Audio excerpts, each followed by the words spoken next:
Mutfağı YouTube kanalıma hepiniz hoş geldiniz. Bugün hep beraber şöyle güzel, lezzetli bir pastırmalı kuru fasulye yapacağız. Sevmeyen var mı bilmiyorum ama benim en sevdiğim yemeklerden bir tanesi, esnaf işi bir yemek.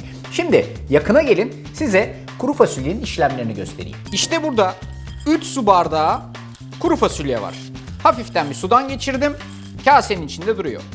Yan tarafta ise 3 su bardağı 12 saattir suyun içerisinde beklemiş bir kuru fasulye var. Kuru fasulye yapmanın aslında hiçbir zorluğu yok. Tek zorluğu bir gün önceden plan yapmak ve bu arkadaşı suyun içerisine bırakmak, böyle şişmesini sağlamak. Ama artık çözümsüz değiliz. Eğer ki canınız anında böyle bir kuru fasulye çekerse 1 saat içerisinde bunu hazırlamanın basit bir formülü var. Nedir o? Bu arkadaşları Tefal Klipso düdüklü tencereyle pişirmek. Çok hızlı ve pratik bir formül. 3 su bardağı kadar kuru fasulyeyi Klipso'nun haznesinin içerisine alıyorum. Üstünü geçecek kadar su eklemeniz lazım. Aşağı yukarı 1-1,5 litre kadar suya ihtiyacınız olacak. Çünkü bunu basınçlı bir şekilde güzelce pişireceğiz. İçerisine birazcık da tuz ekliyorum. Pişerken lezzetlensin diye. Bir tur karıştırıyorum. Artık bu arkadaşlar pişmeye hazır. Bundan sonra yapacağım şey Klipso'nun kapağını kapatmak. Arkasından ocağın altını yakmak, sebze ayarına getirmek ve zamanlayıcıdan 25 dakikaya bu arkadaşı ayarlamak. 25 dakika boyunca burada pişmesini bekliyorum.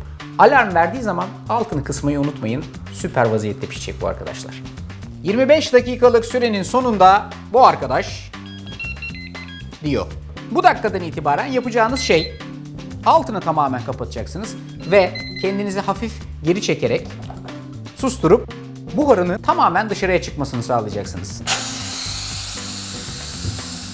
İçindeki su buharı tamamen çıktıktan sonra artık maşallah bu arkadaşı pişirmeye devam edebiliriz. Şimdi fasulyelerin iyice şişmiş olması ama paramparça olmaması lazım. Daha uzun pişirirseniz hepsi paramparça olacaktır. Gerek yok böyle bir şeye. Süzdükten sonra devam ediyoruz. Hiç vakit kaybetmeden tamamen süzüyorum bu arkadaşları ve aynı tencerede çalışmaya devam ediyorum. Yaktım altını. 2 yemek kaşığı tereyağı, 2 adet yemeklik doğranmış orta boy soğan. Tencerenin içerisinde soğanlar diriliğini kaybedene kadar pişiyorlar. Soğanlar iyice yumuşadıktan sonra da 1 tepeleme kaşık domates salçasını ilave ediyorum. Salçayı birazcık kavurduk. Rengini bıraktı. Artık fasulyeleri de ekleyebilirim. Her şey tencerenin içine girdi. Üzerine birazcık tuz, birazcık karabiber, 1 çay kaşığı kadar kimyon ve 1 tane defne yaprağı ekliyorum. Her şeyi güzelce karıştırıyorum.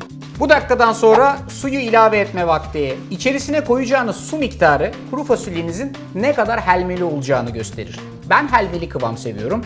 O yüzden aşırı sulu kalmaması için üzerine 1 litre kadar su ekliyorum. 3-4 dilim böyle irice doğranmış pastırma tencerenin içerisine giriyor. Güzelce karıştırıyorum. Klipso tenceremin kapağını kapatıyorum ve kısık ateşte yaklaşık 20-25 dakika kadar kendi kendine tıkırdaması için bırakıyorum. Sonuçta geldiğimiz nokta bu. Dumanlar tutuyor. Şöyle bir güzelce karıştırayım. Altını kapatayım ve artık bu arkadaşı servis tabağına alayım istiyorum. Olayımız bu. Pul biberli mi, pul bibersiz mi? Veya yanına bir turşu. Hepsi olur. Ha bir de cesaret ediyorsanız şöyle soğanı alacaksınız. Vuracaksınız.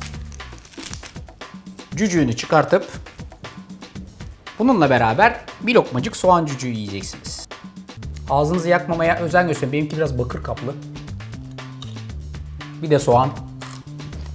Her şey yolunda. Tarifi beğenmeyi, kanala abone olmayı ve 1 saatte pratik, tamamen pişmiş bir kuru fasulye nasıl yapılır sevdiklerinizle paylaşmayı sakın ihmal etmeyin. Hadi bakalım, benden bu kadar. Görüşmek üzere. Bir lokma daha yiyeyim. Benden sonra prodüksiyon hepsini yiyor çünkü.